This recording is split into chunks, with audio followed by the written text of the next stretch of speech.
అందరికీ నమస్కారం. ఈరోజు మన కిచెన్లో సూపర్ టేస్టీగా ఉండే చికెన్ కర్రీ చేసేద్దాం. సో లేట్ చేయకుండా చికెన్ ప్రిపరేషన్లోకి వెళ్ళిపోదాం.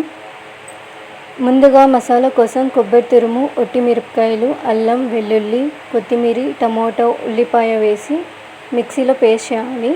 ఇప్పుడు ఒక కడాయిలో నూనె వేసి వేడి అయ్యాక శుభ్రంగా కడిగిన చికెన్ని వేయాలి.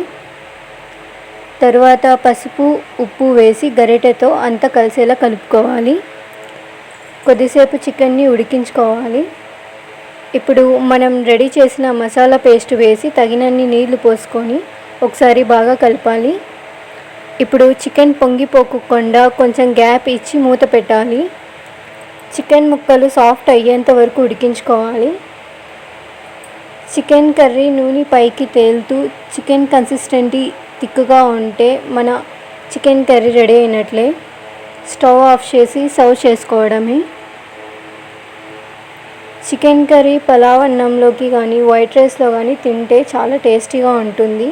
అలాగే మంచి కాంబినేషన్ కోసం పెరుగు పచ్చడి వేసుకొని నంచుకొని తింటే ఆ టేస్ట్ అయితే సూపర్ ఉంటుంది.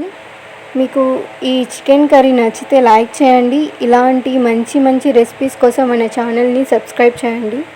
Thank you for watching.